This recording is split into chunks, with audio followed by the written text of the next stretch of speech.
Bonjour, donc je suis Nawel Naglaoui et je représente le docteur Emmanueli qui, comme il vous l'a dit, n'a pas pu venir car il est retenu par d'autres engagements à Moscou. Et il s'en excuse, il aurait vraiment beaucoup aimé être avec vous car il accorde beaucoup d'importance et de crédit aux actions de Palmet de France. Donc en son nom, je vous présente toutes ces excuses et je suis ravie d'être aujourd'hui avec vous pour le représenter. Merci Dr Badran pour votre invitation aujourd'hui. Donc quelques mots peut-être d'abord sur le docteur Emmanueli que vous avez vu en vidéo. Donc le docteur Emmanueli a créé le SAMU social international après avoir créé d'abord le SAMU social de Paris que vous connaissez certainement en 1993.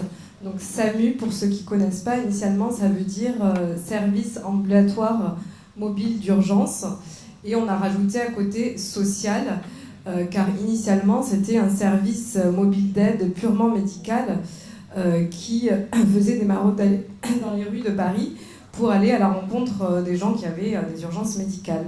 Et on s'est bien sûr rendu compte qu'il y avait des urgences sociales qui demandaient à être traitées. Et le docteur Emmanueli a créé le SAMU social de Paris en 1993. Il est médecin anesthésiste réanimateur et il a été cofondateur et président de Médecins sans frontières et vice-ministre à l'action humanitaire. En 1998, sur le modèle du SAMU social de Paris, il a créé le SAMU social international car de nombreuses délégations étrangères s'intéressaient à ce modèle du SAMU social de Paris. Et il a donc décidé de créer une ONG en France qui aurait pour objectif d'aider au développement de SAMU sociaux internationaux dans le monde. Donc la méthodologie centrale du SAMU social, qu'il soit de Paris ou du SAMU social international, c'est d'aller vers les personnes les plus exclues et non pas d'attendre que ces personnes viennent demander l'aide des services de droit commun, car de par leur vulnérabilité, elles ne sont pas capables de le faire. Donc le dispositif central, comme je vous l'ai dit, c'est un dispositif de maraude avec des médecins, infirmiers, assistants sociaux, donc un modèle multidisciplinaire qui vont à la rencontre de ces personnes dans la rue, que ce soit des adultes, des enfants, des migrants, des réfugiés, on ne fait aucune distinction de qui se trouve dans la rue. On aide toutes les personnes qu'on rencontre dans les rues, aujourd'hui dans 17 pays. Comme vous l'a dit, on est présent au Maghreb et au Moyen-Orient. C'est là où on rencontre le plus de réfugiés ou de demandeurs d'asile ou de personnes en situation d'exil, en tout cas des personnes qui se déplacent et qui ont dû à un moment donné fuir leur pays. Au Liban notamment et en Grèce, où nous sommes présents, mais aussi en Égypte, au Maroc, en Tunisie, etc. Moi, je vais particulièrement vous parler aujourd'hui dans mon intervention des enfants des rues. J'ai été directrice du SAMU social international Égypte, qui est un dispositif qui s'occupe essentiellement d'enfants des rues. Donc à partir de cette expérience, je vais essayer de vous faire une présentation sur les enfants des rues.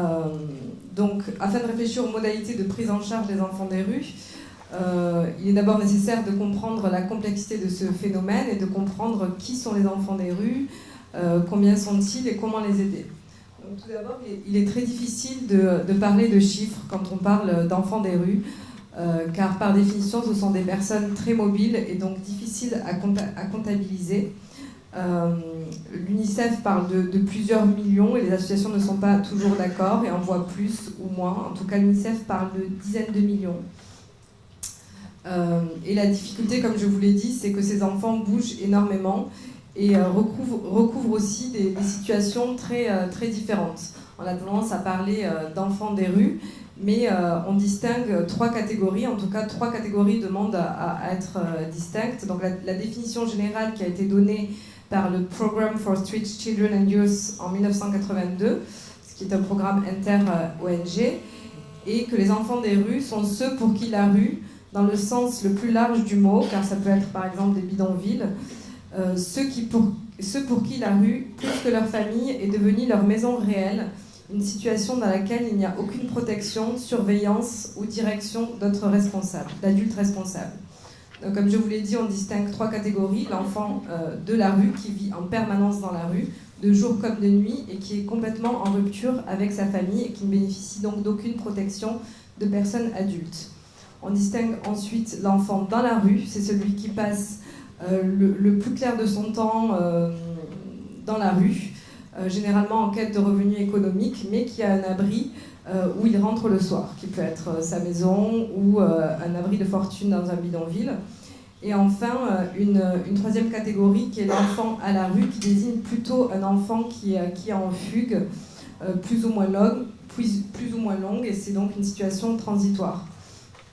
En tout cas, ces classifications ont en commun la rupture familiale.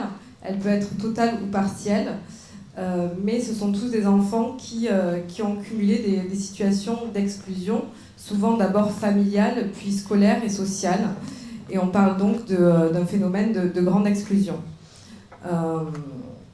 Donc ça peut concerner la famille, mais également les personnes qui étaient responsables de cet enfant, que ce soit des oncles, des tantes, ou dans certains pays, les enfants sont confiés à des écoles, notamment religieuses, donc ça peut être ce cas-là aussi. Donc ces enfants pâtissent d'un manque de système de protection et se retrouvent souvent ensuite à la rue. En tout cas, pour comprendre ce phénomène-là, je vais plus vous parler des raisons de présence dans la rue et comment, à un moment donné, on passe à une situation de vulnérabilité, à une situation de vie en rue.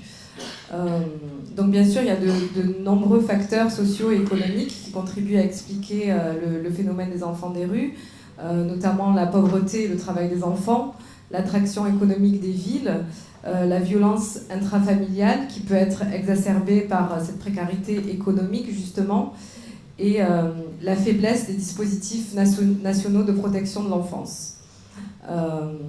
On peut ajouter à ça aussi les guerres et les conflits qui amènent les enfants à fuir des territoires ou parfois à voir disparaître leur maison. Toutefois, ce sont des facteurs qui sont contextuels et qui ne permettent pas à eux seuls d'expliquer la problématique. Comme je l'ai dit plus tôt, la problématique principale est souvent une problématique du lien familial. Donc, les raisons de la venue d'un enfant peuvent être des ruptures avec la famille, des ruptures successives, et à un moment donné, il y aura un événement traumatique pour lequel l'enfant devra fuir son domicile. Quand on interroge les enfants, ce sont souvent des moments de violence physique ou morale plus intenses que d'autres qui les ont conduits à quitter leur foyer.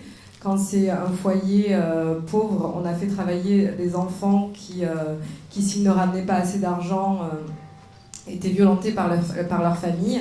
Et un jour, il y a un événement de trop où l'enfant ne supporte plus cette situation et décide de quitter son foyer.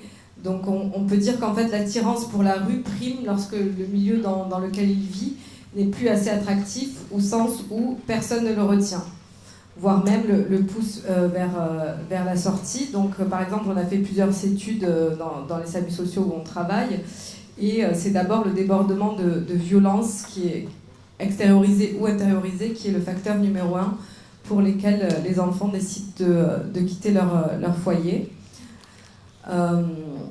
Il y a aussi la pratique traditionnelle dans certains pays de confiage, où quand un parent ne peut s'occuper de son enfant, il le confie à un oncle, une tante, une école, qui se passe souvent mal et qui peut générer de nouvelles violences pour cet enfant.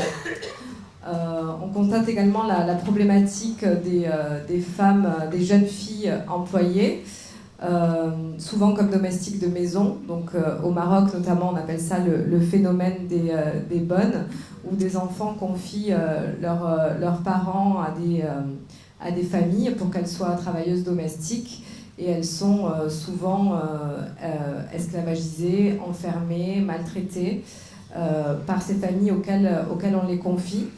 Dans d'autres pays, en Afrique de l'Ouest, on a le phénomène de ce qu'on appelle des enfants sorciers.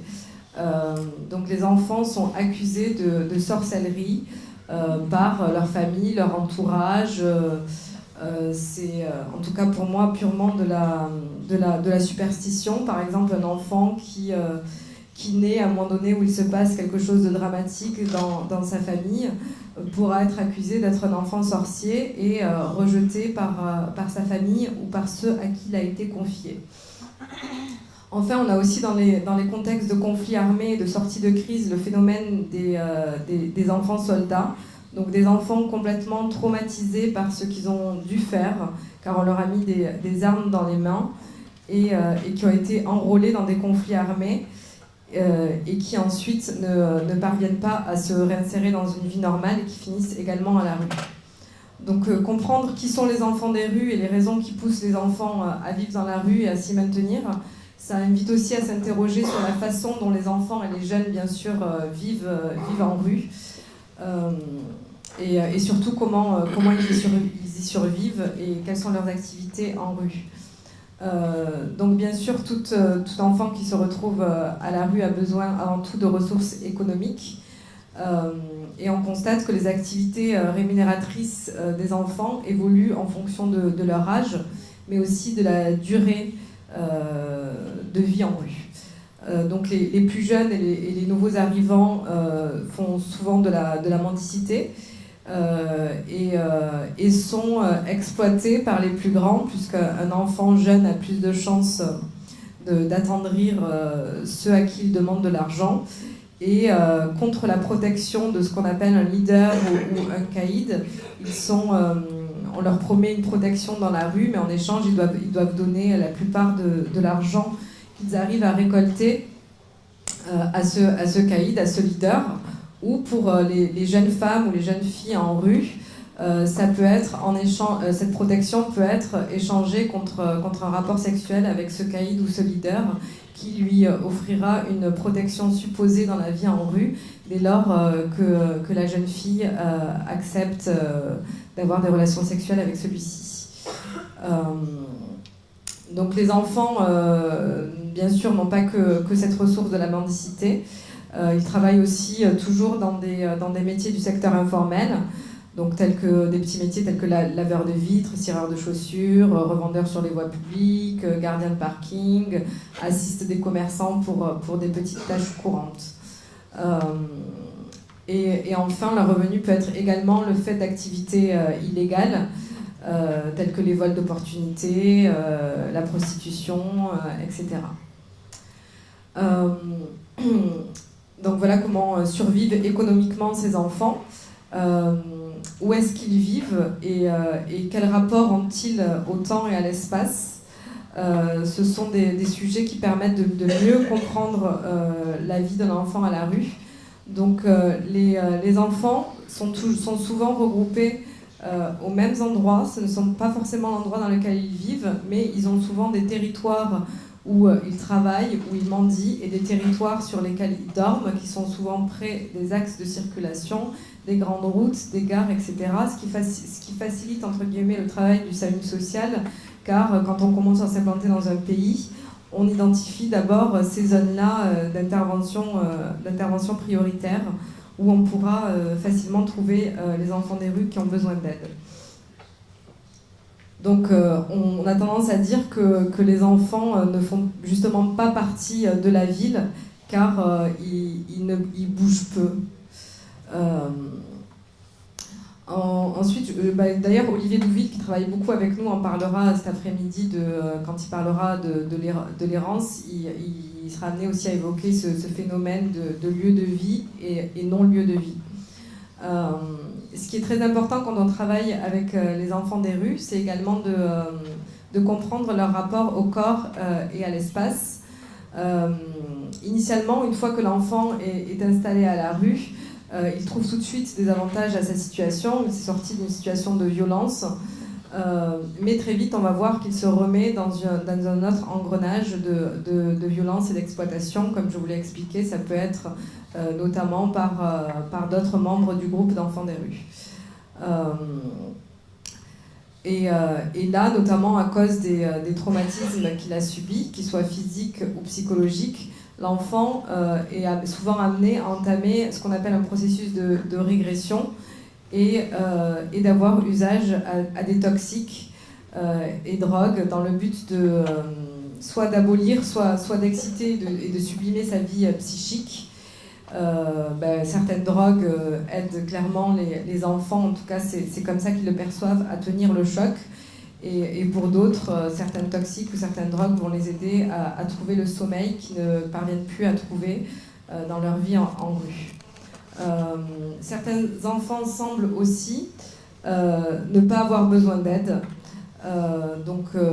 Spontanément, par exemple, quand on va rencontrer des enfants des rues, ils vont tout de suite nous dire qu'un tel qui est ami avec lui a besoin d'aide, ou essayer même de prendre soin d'adultes. Parce que ces enfants n'ont plus, on dit en tout cas, conscience de leur corps. C'est-à-dire qu'à force de prendre des coups, il y a un rapport au corps qui est différent et où on a une conscience modifiée de son corps. Et ces enfants vont développer ce qu'on appelle un phénomène de suradaptation paradoxale, c'est-à-dire de s'être tellement adaptés à la violence et à la dureté de la vie à la rue qu'ils ne peuvent plus et ne demandent plus d'aide pour eux-mêmes, y compris quand il y a des pathologies physiques. Ces enfants n'ont plus vraiment la possibilité d'aller demander de l'aide à des adultes, et c'est pour ça qu'un système de maraude comme celui du SAMU social avec des fourgonnettes qui arpentent les rues a toute sa place et sa pertinence vis-à-vis de cette population-là. Donc s'approprier son corps est vraiment, comme je le disais, difficile pour eux. Et ça peut s'expliquer notamment parce qu'un rapport au corps dépend de comment le rapport au corps d'un enfant a été construit dès le plus jeune âge, notamment avec ses parents.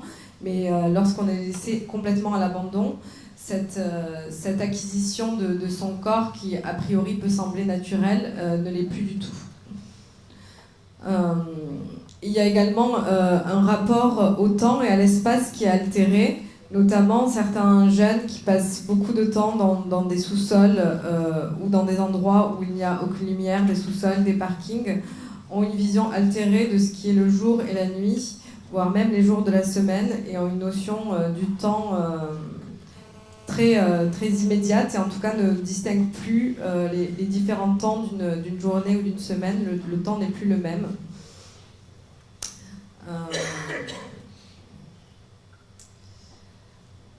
Donc, ce qu'on peut dire sur le rapport du jeune à la rue à son corps, en tout cas, c'est que dès lors que ce rapport a été modifié, a été perdu, il sera dur pour un enfant des rues justement de faire attention à ce que sa condition physique et médicale ne se dégrade pas plus.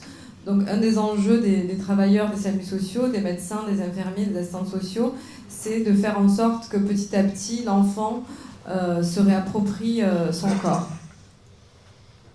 Donc, à présent, je vais vous parler de la manière dont le SAMU social travaille plus précisément avec ces enfants des rues. Comme je vous l'ai dit, le mot d'ordre du SAMU social, c'est d'aller vers les personnes les plus exclues, les plus vulnérables en rue, notamment ces enfants, pour d'abord les identifier, aller vers eux, les orienter, les soigner, les accompagner et également, j'en parlerai plus tard ensuite, plaider leur cause. Le travail du SAMU social est interdisciplinaire et pour nous, ça c'est très important. Donc on aura toujours dans une maraude une personne qui est médecin ou infirmier, une personne qui est éducateur social, éducateur spécialisé ou assistant social, et un chauffeur accueillant social, et un psychologue. Donc cette interdisciplinarité est fondamentale pour pouvoir comprendre les enfants des rues et les accompagner. On propose à ces enfants une prise en charge globale et individualisée, et le soin médical est souvent ce qu'on appelle la porte d'entrée. C'est ce qui nous permet de tisser une relation de confiance avec des enfants des rues, que vous pouvez imaginer que des enfants qui ont dû fuir leur foyer à cause de violences n'ont plus beaucoup de confiance aux adultes. Donc ce qui permet souvent d'arriver à ce qu'ils se confient et qu'ils tissent des relations avec nous, c'est le biais du soin médical. Donc leur proposer, quand on constate qu'un enfant a des plaies ou autre, de lui proposer un soin médical, et à partir de là, les soins médicaux se font toujours au moins en binôme entre un médecin et un assistant social notamment. Et une fois que le médecin et l'équipe a gagné la confiance de l'enfant, on va pouvoir aller plus loin dans un soutien psychologique. Parce que comme le disait tout à l'heure le docteur Emmanueli dans sa présentation, ce qui peut être commun aux enfants qu'on voit en rue et à ceux qu'on voit dans des camps de réfugiés, c'est les traumatismes vécus qui engendrent ensuite d'importants problèmes psychologiques. Donc le soutien psy est au centre de nos dispositifs, et c'est quelque chose qui est souvent fait par un psychologue diplômé en psychologie clinique. Mais cette approche clinique est intégrée dans toute la démarche d'accompagnement des enfants dans la rue, et tous les membres de l'équipe, que ce soit le chauffeur accueillant social, l'assistant social, le médecin, ont un rôle à jouer dans la vie psychique des enfants rencontrés, qui est profondément altérée. Le troisième volet de l'aide proposée par le SAMU social, c'est l'aide socio-éducative. Donc c'est comme je vous le disais tout à l'heure, en priorité faire en sorte que les enfants soient assez en confiance pour pouvoir raconter ce qui leur est arrivé et comment ils vivent dans la rue, afin que l'équipe soignante et l'équipe sociale puissent les accompagner en fonction de leurs histoires. Je voudrais insister sur un point, c'est que souvent ce qui peut poser problème, c'est que les idéaux des équipes sur le terrain sont un frein à l'accompagnement des enfants. C'est-à-dire que le réflexe, au début, quand on ne connaît pas la problématique des enfants des rues, c'est de vouloir tout de suite sortir un enfant de la rue. D'ailleurs, c'est toujours les questions qu'on nous pose: combien d'enfants vous sortez de la rue ? Et malheureusement, la question, elle n'est pas du tout aussi simple, et surtout, je dirais qu'elle n'est pas là, parce que quand on prend un enfant qui son confort, entre guillemets, mais en tout cas son abri est dans la rue, et qu'on essaie à tout prix de le mettre dans un centre d'hébergement, dans un orphelinat, etc., malgré sa volonté, il va fuir et il va vivre une nouvelle situation de violence psychologique ou d'abandon. Donc le travail du SAMU social, il est long, il faut être patient, il faut avoir un accompagnement individualisé, et on l'explique beaucoup en général, parce que les gens, c'est une situation qui touche tout le monde. Quand on voit des personnes qui vivent en rue, on a envie de les aider en les sortant de là, mais en tout cas c'est quelque chose qui doit être individualisé et qui prend beaucoup de temps. L'aide socio-éducative qu'on apporte, c'est aussi un moyen pour les enfants de reprendre confiance en eux-mêmes, mais aussi d'avoir confiance aux autres, aux adultes. On donne beaucoup également on fait ce qu'on appelle des causeries, donc des discussions en rue, où on va un peu analyser quels sont les risques que les enfants prennent, que ce soit des risques en matière judiciaire ou sanitaire, afin d'expliquer aux enfants des rues par exemple leurs droits et leurs devoirs en matière légale, mais aussi sur ce fameux rapport au corps, par des activités socio-éducatives, que ce soit des jeux ou des discussions de type plus thérapie de groupe, les aider à réappréhender leur corps. Donc ça, c'est globalement comment on travaille avec eux, mais comment on les prend en charge. Donc je dirais que pour la prise en charge, il y a 3 volets essentiels. Donc ce centre mobile d'aide, c'est-à-dire la fourgonnette qui permet d'aller partout dans une ville pour atteindre ces enfants-là, les identifier. Et quand ils le souhaitent et quand ils sont prêts, il y a une étape intermédiaire qui est le centre d'accueil de jour, où ces enfants peuvent aller pour avoir un soutien sur une journée d'un psychologue, d'un médecin, d'un infirmier, se reposer, parce que les enfants dorment très mal en rue, se doucher, se changer, et petit à petit aussi se réhabituer à un endroit où il y a des codes sociaux, où il y a des règles à respecter, où il y a des adultes qui s'occupent de vous. Donc pour nous, c'est toujours une phase importante, cette phase transitoire, où si ça se passe bien avec un enfant des rues régulièrement dans un centre d'accueil de jour, on aura plus de chances de pouvoir l'orienter vers un centre d'hébergement.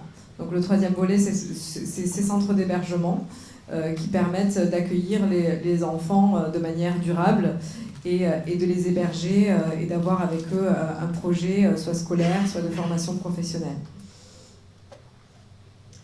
Souvent, des enfants demandent à juste essayer le centre d'hébergement parce qu'encore une fois, c'est quelque chose qui leur fait peur de retrouver des codes, de retrouver des règles, de perdre les activités économiques qu'ils avaient, de devoir vivre sans drogue et sans toxiques. Donc, ça rejoint ce que je disais quand je disais que c'est un travail de longue haleine pour lequel il faut être patient parce que souvent, un projet de sortie de rue se fera en plusieurs étapes. Un enfant ira en centre d'hébergement, puis reviendra à la rue et on l'accompagnera encore jusqu'à temps qu'il sort de la rue, ou des fois pas, mais en tout cas on continuera à être présent. Donc il y a vraiment la nécessité d'avoir un accompagnement très individualisé avec ces personnes-là. Et on travaille, je vais arriver vers la conclusion, je vais juste dire qu'une fois qu'en parallèle de ce travail avec les enfants, il est très important pour le SAMU social international de mobiliser tous les acteurs. Parce que bien sûr, nous, notre travail, c'est majoritairement du travail de rue et donc du travail d'urgence.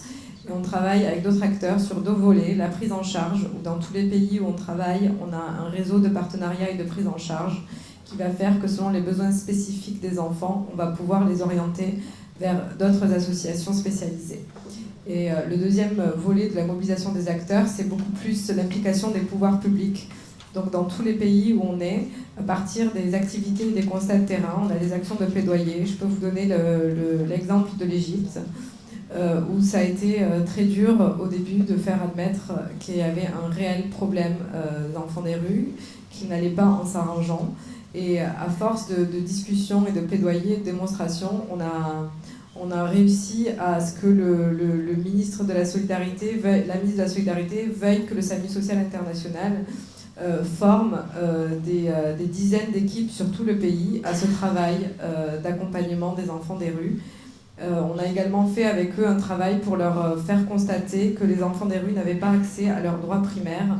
Et on a été assez entendus sur ce sujet-là. Et c'est quelque chose que le SAMU social, donc ce travail de plaidoyer à partir d'actions de terrain, fait dans le monde. Donc, pour conclure, je dirais que vraiment, la complexité de la situation de chaque enfant des rues oblige à développer, en tant qu'organisation aidante, des approches individuelles, multidisciplinaires, où on va vers les personnes, où on les accompagne, mais on ne fait pas pour eux, on fait avec eux et à leur rythme. Merci.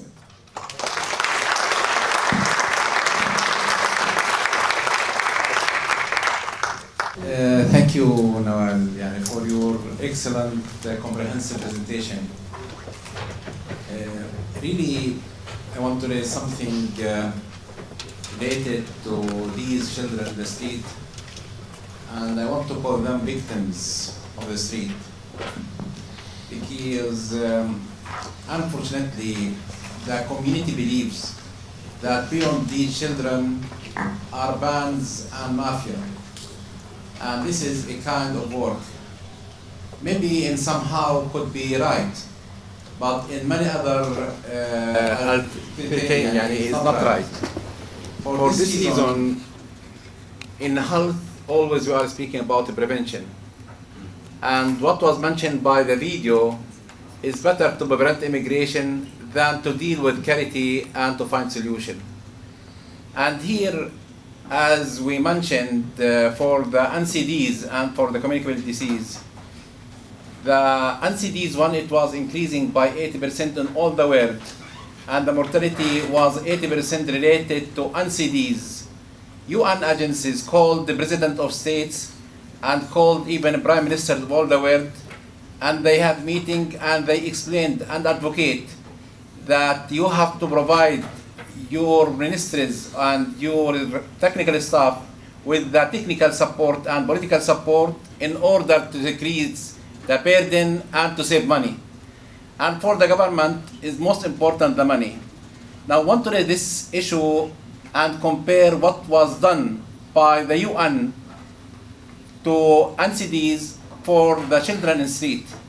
Because these children, unfortunately, we are speaking about millions and millions of children, they will be really coming or from broken family, or unfortunately from these bands and mafia that I mentioned.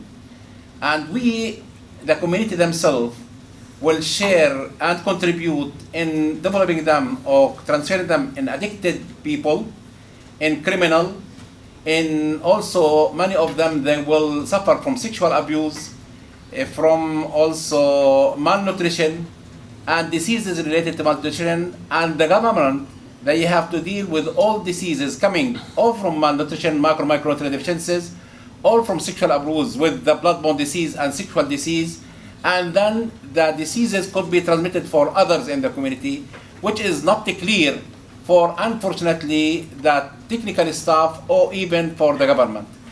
And here, this morning I spoke about social determinants, and I spoke about prevention, and I spoke about health education and promotion. First, we have to involve the media. Unfortunately, the media is not raising this issue at all. They are speaking sometimes about migrant and the problem of the migrant for the countries, and the main objective is the hosted country is not the immigrant by himself. And here, we want to speak about media, what is the role of media in raising this issue, and what are the solutions. It's not enough to have presentation, we need action. And the same for also all the world. Still the people in Europe, in United States, in Middle East, all over, are sensitive for religion. We have also to involve the religious leader in both church and mosque to speak about this problem and the consequences of this problem, and to share the behavior of the people toward these children and also the attitude in order to help them.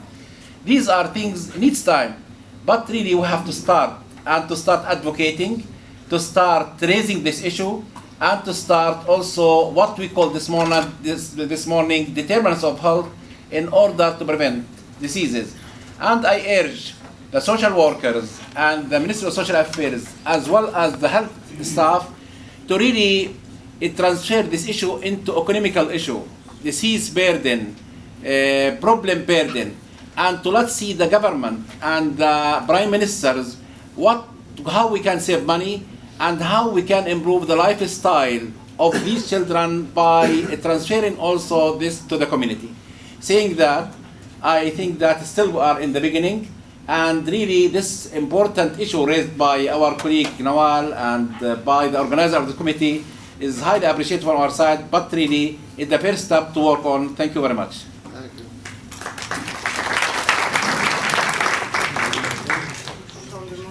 Thank you for your observation. That's super relevant and useful. And just you're right. We did a campaign in Egypt that was called "Street Children are not criminals; they are victims." So yes, first they are victims. I agree totally with you that the solution is not only technical or political support.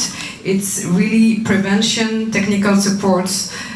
Political discussions, advocacy, and of course money. So yes, we are at the beginning and we have a lot to do in terms of advocacy. I just want to add that one difficulty that we have everywhere in terms of advocacy and media campaign is that we are a foreigner NGO, as a lot of NGOs, and as soon as we try to do some advocacy campaign or media campaign, we are not sure we can stay in the country we are, because nobody wants you to say that they have children in their streets. So that's one of the challenges we are facing everywhere. Merci, on ne va pas prendre d'autres questions parce qu'on n'aura pas beaucoup de temps. Ah voilà. On va présenter le livre de Dr Emmanuelli.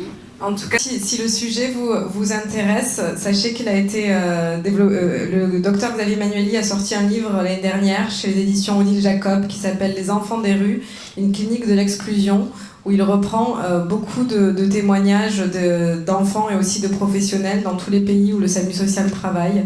Donc si le sujet vous intéresse, n'hésitez pas, et je laisserai également quelques plaquettes du SAMU social international à l'entrée.